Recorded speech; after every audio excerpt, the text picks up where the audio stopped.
I knew about the second mortgage, the interest eating them alive, the foreclosure clock already ticking. They were drowning and trying to drag someone else under with them. At first, I thought that someone was always meant to be me. I was the one with the stable job in Chicago, no kids, the person they saw as a safety net they were entitled to. Saying no to them was like learning a new language that tasted like guilt. Then Jenna started posting hints online. Captions about big changes, photos on the front porch with our parents, jokes about being ready to be a homeowner. Every post felt like another piece snapping into place. A week before Thanksgiving, Mom called to gush about how excited Jenna was to host more often once things were settled with the house. She said it lightly, as if the house were a gentle heirloom, not a bomb they were wrapping in a bow. On Thanksgiving morning, I drove back with a folder in my bag and a knot in my stomach. Part of me still wanted to believe they would pull me aside, admit the plan had gone too far. Instead, Mom met me at the door with a tight hug that smelled like perfume and strain. "You look beautiful," she said. "Jenna is going to be so happy you're here." The way she said Jenna, not we, told me everything. When my sister rose from her seat and tapped her glass, I already knew I was about to watch a performance they'd rehearsed without me. Jenna stood there glowing, her hair curled perfectly, the necklace our grandmother gave her catching the light. "Mom and Dad are signing the house to me," she announced, her voice bright enough to carry across every plate and every glass. "Emily gets nothing." The room erupted before the meaning had even finished sinking in. Cheers, loud claps, a few whistles. Someone actually slapped Dad on the back. My mother dabbed the corner of her eye like she was witnessing an engagement. I didn't touch my glass. I didn't even blink. I just looked at Jenna and smiled. Not wide, not warm. The kind of smile that holds the weight of everything you aren't saying yet. Then I lowered my fork onto my plate and asked Dad, "Should I tell them or will you?" The effect was instant. It was like my words cut a wire. The room dropped into silence so heavy I could hear the radiator tick. Dad's hand slipped. His fork hit the plate with a metallic clatter that echoed. Jenna's expression pinched. "Tell us what?" Around us, relatives leaned forward, scenting drama. My grandmother exhaled sharply, as if she'd been waiting for anyone, to stop pretending everything was fine. I reached into my bag, pulled out the folder, and placed it in front of me. I didn't open it yet. I just let it sit there, resting like a quiet threat. "Before you celebrate Jenna getting the house," I said calmly, "you should probably know the condition it's in." Dad tried to recover. "Emily, not here." "Why not?" I asked. "You weren't embarrassed when you decided to sign it over to her without telling her about the debt." Heads turned. Conversations died. Jenna stiffened like someone had pulled a string tight inside her. "What debt?" she snapped. I finally opened the folder. A stack of payment bills and overdue notices stared up at us. I slid one page forward, the summary line in bold. "They're behind on payments," I said, "on 2 mortgages. The second one was taken out without telling anyone. They're months from foreclosure, maybe weeks." My mother's hand flew to her mouth. Dad reddened. Jenna blinked like she'd been slapped. "That's not true," she said, her voice rising. "They would have told me." "Did they tell you," I asked, eyes steady on hers, "that the house comes with over $100,000 in debt? That if you sign those papers, you're responsible for every overdue payment and every penalty?" Something cracked in her expression. Doubt crept in. Dad tried again. "You're making this sound worse than it is, Emily. We're handling it." "Are you?" I held up another page. "Because this one says the bank isn't convinced you're handling anything." He lunged forward as if he could snatch the paper out of my hand right there in front of 20 witnesses. I pulled it back before he could touch it. "Stop," Mom begged. "Please don't do this today." "Why not?" I asked. "You chose today." The relatives started shifting in their chairs. Some uncomfortable, some newly curious, a few openly furious at being included in this spectacle they hadn't been prepared for. My Aunt Diane was the first to speak. "Daniel," she said sharply, "is this true?"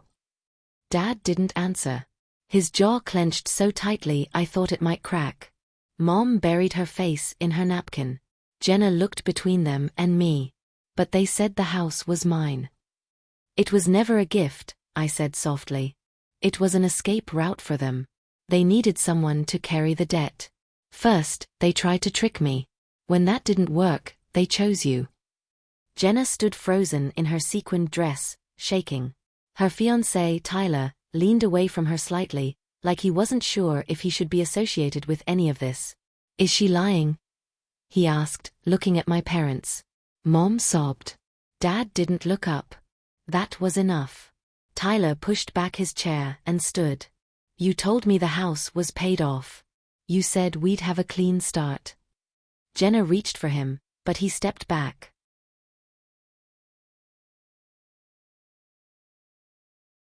At Thanksgiving, my sister stood up, tapped her glass, and announced like she was accepting an award. Mom and Dad are signing the house to me. Emily gets nothing. The room erupted. Cheers, whistles. Someone even yelled, about time. I didn't clap. I didn't blink. I just smiled the way you smile when a storm hits, but you already know the roof is theirs, not yours. I set my fork down. Dad, I said softly. Should I tell them or will you? His face drained. My sister froze. Everyone knew something was coming. My name is Emily Nolan, and if you'd met my family before that Thanksgiving, you might have thought we were close. The kind of Midwestern picture people post on holiday cards. Matching sweaters, smiling in front of a tree, pretending we never raised our voices. But families like mine don't break in loud, obvious ways. They crack in silence, in small choices, in who gets listened to and who gets ignored. And for as long as I can remember, I've lived in the quiet space where people only notice you when they need something. Jenna, my younger sister, never knew that space. She was the favorite. Bright, loud, full of charm. The kind of girl relatives fawn over at gatherings, calling her a natural and a spark. I didn't hate her for it.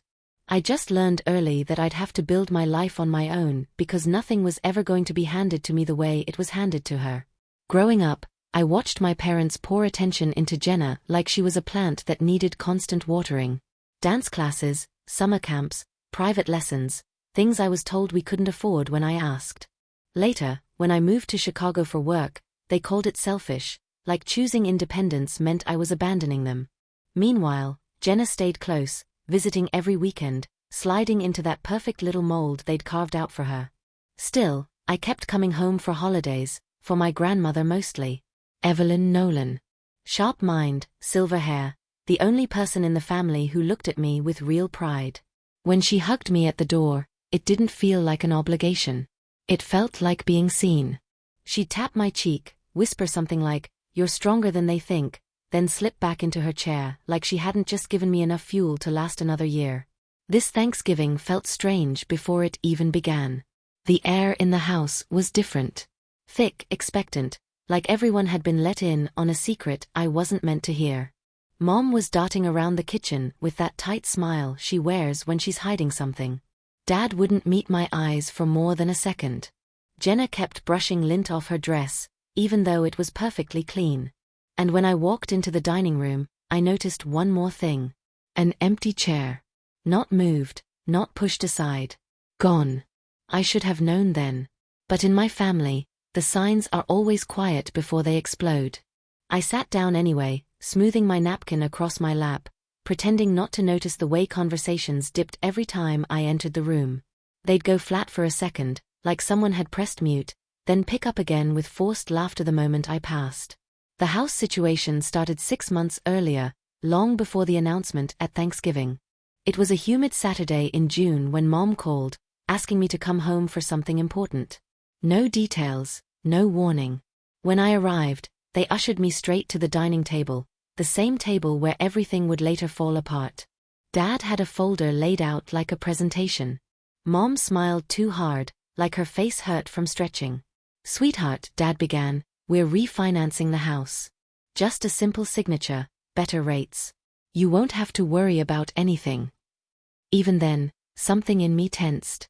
My family never asked me for help unless they needed more than they were willing to admit. I flipped through the papers, heart thrumming as I tried to make sense of the numbers. Something felt off. Too many pages, too many amounts blacked out, too many rushed explanations. "Can I take these with me?" I asked, keeping my voice even. "My lawyer can look at them." The silence that followed told me everything. Mom's smile faltered. Dad snapped the folder shut too quickly, like he regretted putting it in front of me in the first place. "It's just a formality," he insisted. "Why complicate things?" But I took the folder anyway. Back in Chicago, my lawyer flipped through the papers, eyebrows rising higher with each page. She didn't smile. She didn't stall. She called me the next morning. "This isn't a refinance," she said. "It's a transfer of liability. If you sign, you're responsible for their debt." Debt. I'd stared at the phone, numb. "What debt?" She explained slowly, carefully. A second mortgage, months of missed payments, foreclosure letters, things I didn't even know existed. And the moment I understood, something inside me locked into place. Not anger, not yet. Something colder, something steady. 2 months later, Dad called again, this time asking for money. Not a loan, not help. Money. He said it was for Mom's medical bills. But when I offered to pay the hospital directly, he crumbled. The story shifted.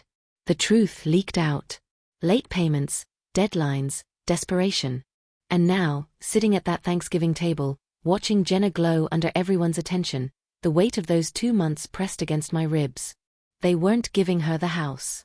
They were giving her the debt.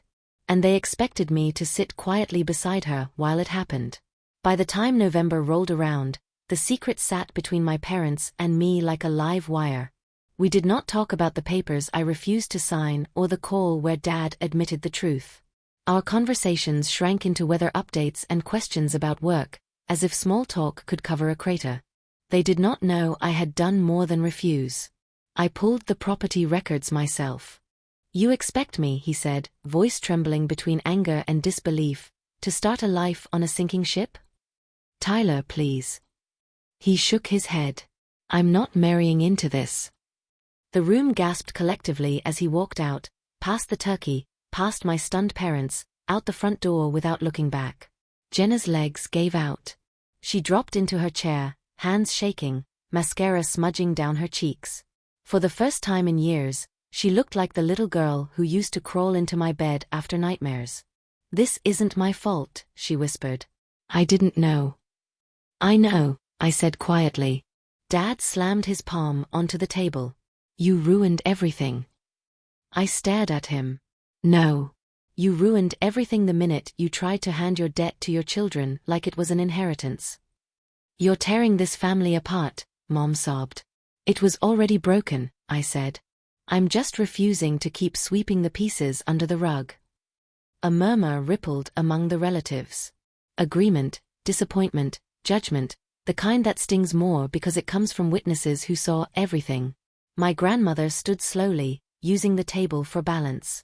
Her voice, though thin, carried more authority than anyone else's. "I taught you better than this," she said to my father. "Your daughters are not lifeboats for you to climb into." Dad shrank. Mom wept harder. Jenna finally looked up at me, eyes hollow. "What do I do now?" Before I could speak, someone knocked on the door. Hard. Every head turned. The knock came again, louder. Dad frowned. The door opened and a woman stepped inside. Plain suit, badge clipped to her belt, calm, unreadable expression. "Mr. and Mrs. Nolan?" she asked. "I need to speak with you regarding your mortgage records." The room erupted again, this time in a wave of disbelief. Mom nearly collapsed. Dad went white. When the investigator stepped into the house, everything that had held my parents together finally snapped. She asked calm, measured questions about payments, overdue notices, the second mortgage, and each answer they avoided made the room feel smaller. Relatives drifted away from them like they were stepping back from a fire. Jenna sat motionless, her hands shaking in her lap. She wasn't angry anymore, just emptied out, like someone had drained the color from her. My grandmother stood behind her, resting a hand on her shoulder, steady and silent. When the investigator left with the documents, The house fell into a heavy quiet. Mom tried reaching for me. Dad muttered that I'd embarrassed them. Neither apology nor blame landed. I picked up my coat. Jenna whispered, "Don't go." "I'll still be here," I told her. "Just not for their lies anymore." In the weeks that followed, everything shifted. My parents were forced to confront what they'd built, layer after layer of secrecy, excuses, and debt. The house went up for sale. They moved into a small apartment across the city, quieter than they'd ever been. No more grand announcements. No more golden child illusions. Jenna started therapy. She called me often, sometimes to cry, sometimes just to sit in silence on the phone. She told me she finally understood why I stopped letting our parents speak for me. As for me, I learned something I should have known years ago. Telling the truth isn't betrayal. Hiding it is. And families built on denial always collapse eventually. The empty chair at that Thanksgiving table wasn't meant to erase me. It revealed who I'd always been, the one willing to stand alone rather than sink with their lies. And that made all the difference. If you've ever had to stand alone at a table full of people who claim to love you, tell me in the comments. What would you have done? Hit that like button and subscribe for more real stories about truth and family.